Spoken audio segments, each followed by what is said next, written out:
Shalom, majuah-juah semuanya. Di sini kita mau bahas tentang baptisan Sungai Yordan. Ya, di mana ini sering sekali menjadi nats andalan untuk mengatakan ini adalah bukti Tritunggal. Nah, sebenarnya kita perlu luruskan di sini ya. Ketika kita berbicara tentang Tritunggal, itu bukan hanya berbicara tentang Bapa, Anak, dan Roh Kudus. Karena kalau berbicara tentang Bapa, Anak, dan Roh Kudus saja, itu Mormon juga mengakui. Itu Saksi Yehova pun mengakui Bapa, Anak, Roh Kudus itu ya memang ada di dalam Alkitab. Tetapi itu bukan konsep Tritunggal. Dalam arti begini, ketika membicarakan Tritunggal, kita juga membicarakan tentang konsep tiga pribadi satu hakikat. Dimana menurut saya sebenarnya konsep ini hampir usang. Karena kalau misalnya masuk ke dalam diskusi, banyak sekali versi-versi Tritunggal dengan pemahaman yang berbeda. Nah, jadi setiap orang, kita semua ini pasti percaya di Alkitab itu ada Bapa, ada Anak, ada Roh Kudus. Tetapi kalau bicara tentang pemahaman di dalam, penjabaran di dalamnya, tafsir di dalam, ya tunggu dulu. Itu semua pasti ada perbedaan. Bahkan sesama Tritunggal sendiri pun itu pemahamannya ada berbeda-beda. Nah, bahkan ada juga yang lebih parahnya, itu jatuh kepada Triteis. Ada memberikan analogi seperti ini. Tritunggal itu seperti Presiden Jokowi, kemudian Donald Trump, kemudian Putin. Jadi mereka bertiga itu sama-sama presiden. Presiden itu bukanlah nama, tetapi gelar. Nah, ya betul memang. Tetapi coba dilihat, Jokowi, Donald Trump, dan Putin itu tiga-tiganya betul-betul berbeda. Nah, sedangkan kita berbicara tentang Bapa, Anak, Roh Kudus itu sejak kekekalan itu sudah ada, tidak terpisah. Jokowi, Donald Trump, dan Putin itu berbeda dan terpisah. Nah, ini jatuhnya kepada Triteis. Nah, jadi teorinya saja yang tiga pribadi berbeda tapi tidak terpisah. Tetapi sebenarnya di dalam itu setelah dijabarkan ya jatuhnya seperti politeis juga gitu. Nah, kemudian konsep Tritunggal ini atau tiga pribadi satu hakikat ini hanyalah konsep pendekatan untuk menjelaskan kebagaimanan Allah. Tapi ini bukanlah ideologi. Konsep ini hanya untuk memberikan pemahaman. Tetapi ini tidak bisa dijadikan mutlak satu-satunya absolut untuk menjelaskan kebagaimanan Allah. Contohnya seperti ini. Ya, kalau kita mempelajari tentang karakter manusia itu ada yang memakai rumusan 4 temperamen ya, ada sanguin, ada kolerik, ada flegmatik, ada melankolis. Tetapi ini tidak bisa menjadi satu-satunya acuan atau patron kebenaran untuk menjelaskan atau membaca karakter atau kepribadian orang. Nah, karena ada juga ilmu grafologi dari tulisan atau melihat dari bentuk wajah dan lain sebagainya. Nah, Yesus dan rasul-rasul sendiri sebenarnya, Anda silakan buka cek-cek Alkitab itu dari Kejadian sampai Wahyu. Mau pakai kitab-kitab yang lain, sumber-sumber luar lain pun terserah dah. Tapi sebenarnya Yesus dan rasul-rasul itu juga nggak pernah menawarkan atau merumuskan dengan metode tiga pribadi satu hakikat. Apalagi sebenarnya tres persona una substantia itu, rumusan awalnya itu, pemahaman awalnya itu mungkin dibandingkan dengan sekarang itu sudah banyak melenceng jauh, sudah banyak tidak sesuai lagi dengan pemahaman awalnya. Makanya kalau sekarang diskusi itu dari denom ini, pemahaman Tritunggalnya dengan denom yang ini itu bisa berbeda. Contohnya seperti ini saja, ada dua versi ketika dikatakan apakah Yesus itu Allah yang menjadi manusia. Yang versi yang pertama ada mengatakan Allah yang datang menjadi manusia. Tapi yang kedua firman Allah yang datang menjadi manusia. Dan nanti ini kita bahas tentang logos ya. Kemudian ada yang memberikan analogi seperti ini. Analogi sudah sangat umum, sudah sangat klasik. Dan kita ini kan sebenarnya kan punya banyak keterbatasan kosakata ya untuk menjelaskan bagaimana Allah itu. Lalu sebenarnya kita menciptakan suatu kosakata, suatu pendekatan di mana kita mutlakkan inilah yang paling benar. Lalu ketika memakai kosakata atau memakai pemahaman bahasa yang lain, kita katakan itu sesat. Sementara konsep yang kita buat ini juga sebenarnya bukan konsep Alkitab. Tiga pribadi satu hakikat itu sebenarnya bukan konsep Alkitab. Alkitab nggak menawarkan itu, gitu. Dan kemudian kalau yang tidak mempercayai ini katakan sesat. Dari mana jalannya? Siapa yang kasih otoritas? Nah, analoginya itu seperti ini katanya, tubuh, jiwa, dan roh. Ini adalah tiga pribadi. Tubuh, jiwa, dan roh kok tiga pribadi? Mana yang lebih masuk akal? Tubuh, jiwa, dan roh itu adalah tiga pribadi, atau tubuh, jiwa, dan roh itu merujuk ke satu pribadi. Siapakah pribadi itu? Si Polan. Hakikatnya apa? Manusia. Bapa, Anak, dan Roh Kudus itu bukan tiga pribadi. Bapa, Anak, dan Roh Kudus satu hakikat Allah, menunjuk ke satu pribadi yang hakikatnya Allah. Siapakah yang satu ini? Yesus. Nah, jadi di sini kita masuk ke peristiwa pembaptisan Sungai Yordan.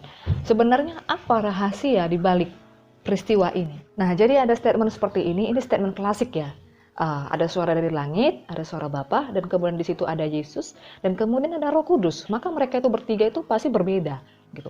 Karena ada suara dari luar Yesus, suara dari langit yaitu suara Bapa, maka sudah pasti Yesus itu bukanlah Bapa.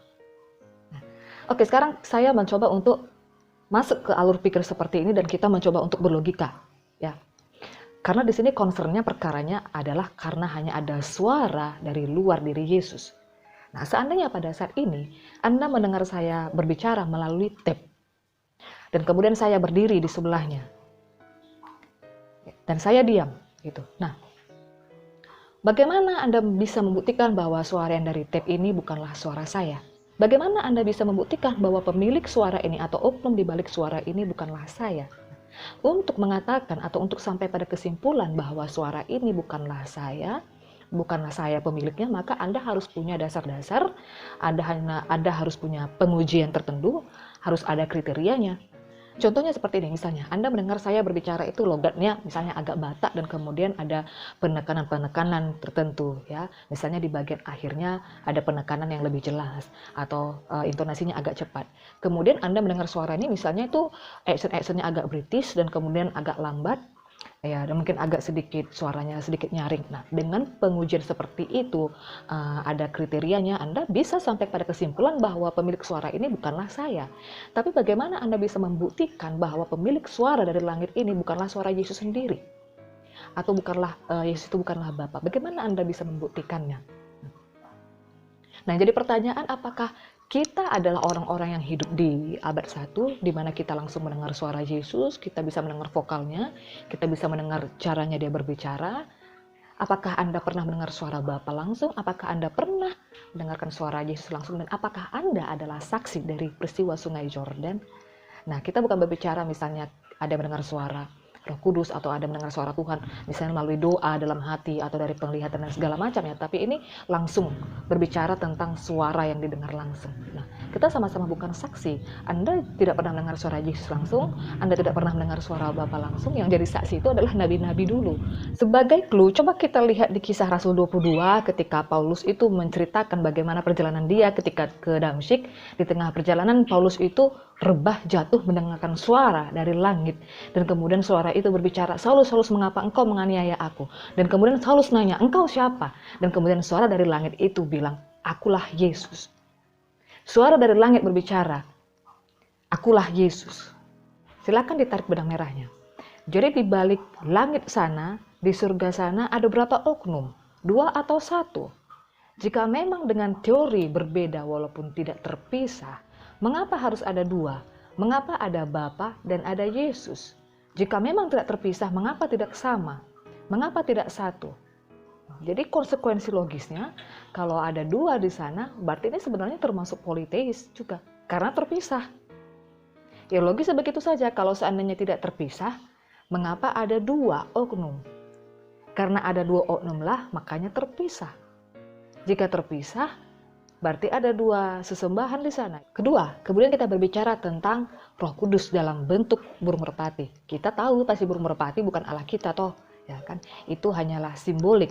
Jika burung merpati adalah simbolik dari Roh Kudus, lalu sebenarnya siapa Roh Kudus ini?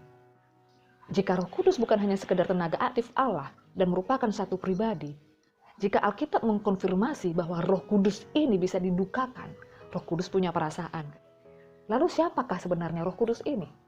Nah, pertanyaan ketiga, peristiwa pembaptisan di Sungai Yordan ketika ada suara dari langit dan kemudian ada burung merpati yang turun, ya Roh Kudus dalam bentuk burung merpati like a dove. Apakah seluruh audiens atau orang-orang yang hadir di situ pada saat itu melihat dan mendengar? Nah, pertanyaannya, apakah seluruh orang yang pada saat itu yang hadir di situ semuanya melihat dan mendengar? 80-90% ada yang tidak tahu rahasia di balik Sungai Yordan ini.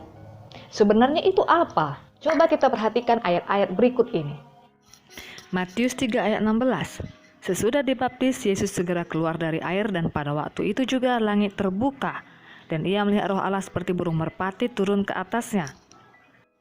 Yehezkiel 1 ayat 1. Pada tahun ke-30 dalam bulan yang keempat pada tanggal 5 bulan itu, ketika aku bersama-sama dengan para buangan berada di tepi sungai Kebar, terbukalah langit dan aku melihat penglihatan tentang Allah. Kisah 7 ayat 56. Sungguh aku melihat langit terbuka. Kisah 1 ayat 10-15. Tiba-tiba rohnya diliputi kuasa ilahi, tampak olehnya langit terbuka dan turunlah suatu benda, bla bla bla. Realitas empiriknya di ayat 24 dan seterusnya ketika Petrus berkunjung ke rumah Kornelius, di mana tadinya Petrus merasa najis orang Yahudi bergaul dengan non-Yahudi. Keywordnya langit terbuka atau terkoyak. Ini semua adalah penglihatan. Ini adalah suatu penglihatan. Ya, banyak orang Kristen yang sudah paham tentang penglihatan, tapi ada juga banyak orang Kristen ya dari kita sendiri yang bahkan gereja juga sangat skeptik dengan karunia ini. Bahkan ada ajaran yang mengatakan bahwa karunia seperti ini sudah tidak ada lagi. Ya, itu berhenti di zaman rasul-rasul karena Alkitab sudah selesai. Lalu gimana dengan Yoel 2 ayat 28 kemudian di kisah 2 ayat 17 yang mengatakan roh akan tercurah pada hari terakhir, anak laki-laki, anakmu perempuan laki-laki akan bernubuat dan turun-turunamu akan mendapatkan penglihatan, yang tua-tua akan mendapatkan mimpi. Ini masih bekerja di zaman sekarang ini, terlebih di zaman akhir ini. Allah memberikan suatu pernyataan-pernyataan khusus kepada beberapa orang secara pribadi. Jadi kalau misalnya kita tidak mengerti prinsip-prinsip penglihatan, ya kita juga tidak akan bisa memahami hal-hal yang seperti ini di dalam Alkitab. Kalau kita sudah skeptik duluan, prinsip penglihatan itu yang pertama, penglihatan itu penglihatan roh. Itu terjadi di alam roh. Penglihatan rohani, sama seperti kisah Kejadian. Ketika Stefanus pada saat dirajamnya, kemudian dia melihat langit terbuka dan mendapatkan suatu penglihatan. Yang kemudian penglihatan ini bisa didapat melalui mimpi, sama seperti Yusuf, bisa pada saat berdoa, ya, atau bisa juga pada saat momen tertentu ketika Allah ingin memberikan suatu pernyataan khusus kepada seseorang. Dan kemudian yang ketiga bersifat simbolik. Jadi kalau misalnya Anda nanti lihat ada di video saya yang satu lagi itu ada Ancient of Days, itu ada penglihatan Daniel, ya di situ akan paham nanti bahwa penglihatan itu adalah simbolik. Ini juga sama seperti di Wahyu, ya contohnya seperti di Wahyu ada dikatakan di Wahyu berapa ya? Di Wahyu 21 itu di ayat 9 ya. Marilah ke sini, aku akan menunjukkan kepadamu pengantin perempuan mempelai anak domba. Ini simbolik ya, nggak mungkin toh nanti di surga Yesus itu menikah dengan seorang perempuan. Yesus itu benar-benar mempunyai seorang mempelai ya, kawin di surga, itu tidak mungkin.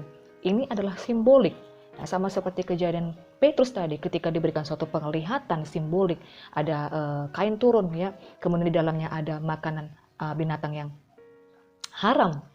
Kemudian Allah suruh sembelih dan makan.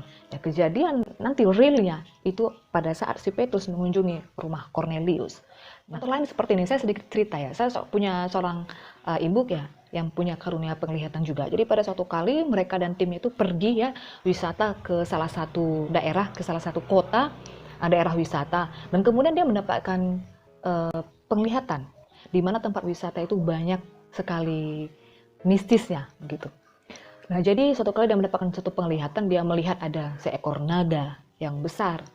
Nah, kalau seandainya naga itu memang terlihat betul-betul di alam fisik dengan mata fisik ya, otomatis orang lain juga pasti melihat, ya kan?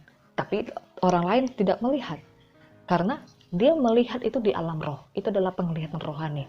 Jadi naga itu tadi adalah gambaran atau simbolik yang menunjukkan bahwa di tempat itu banyak sekali okultisme, banyak sekali mistis, ya, banyak kuasa gelap, roh jahat. Nah, jadi itu adalah simbolik, gambaran diberikan kepada dia. Peristiwa pembaptisan Yesus di Sungai Yordan, ketika ada suara dari langit dan kemudian ada Roh Kudus yang turun ke atas Yesus, itu adalah satu penglihatan. Pernah nggak berpikir kenapa Roh Kudus itu harus disimbolkan dengan burung merpati? Kalau itu hanya simbolik, kenapa nggak burung gagak atau yang lainnya? Jadi ini semacam kontekstualisasi untuk memberikan suatu pengertian. Apa itu? Nah, dari zaman kuno burung merpati ini berhubungan dengan keagamaan dan merupakan representasi visual. Contohnya di Mediterania dijadikan simbol atau ikon Dewi Ibu. Dan di Perjanjian Lama dan Perjanjian Baru juga burung merpati ini punya arti khusus ya, misalnya dijadikan instrumen penebusan dosa. Dan kemudian kedua, burung merpati ini sering dikaitkan dengan simbol keilahian. Suatu tanda diberikan kepada dia. Oleh karena itu, kalau kita baca di Yohanes 1 ayat 32, ya, tadinya Yohanes tidak mengenal. Tetapi kalau dikatakan kalau engkau melihat roh itu turun ke atas seseorang dan tinggal di atasnya, dialah yang akan membaptis dengan Roh Kudus. Nah, dan Yohanes melihatnya, oleh karena itu Yohanes memberikan suatu pengakuan untuk kesaksian. Ia inilah anak Allah.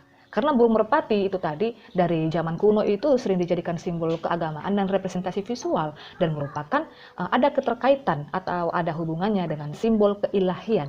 Jadi burung merpati di situ menunjukkan atau gambaran keilahian Yesus Kristus. Penglihatan ini diberikan kepada Yohanes dan tidak semua orang, tidak semua audiens, tidak semua orang yang hadir di peristiwa baptisan itu melihat dan mendengar suara itu. Coba lihat pada saat Paulus dalam perjalanannya menuju Damsyik ya, ketika Paulus rebah dan jatuh, si Paulus ini atau Saulus ya pada situ Saulus itu mendengar suara dari langit, tetapi rekan seperjalanannya tidak mendengar suara itu dan tidak melihat siapapun. Lalu sebenarnya apa yang mau disampaikan dalam peristiwa Sungai Yordan ini? Dalam penglihatan itu, yang pertama tentang keilahian Yesus. Tadi sudah disebutkan ya. Kemudian yang kedua, sebenarnya sudah sangat gamblang loh. Di situ sebenarnya maksudnya apa, maknanya apa. Kita tinggal angkat saja itu ayat Alkitab. Yuk kita lihat.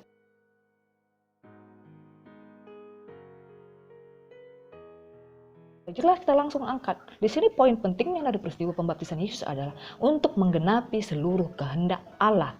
Ini jelas tercatat, lebih akurat. Memang seolah-olah di peristiwa Sungai Yordan ini ada 3 yang berbeda.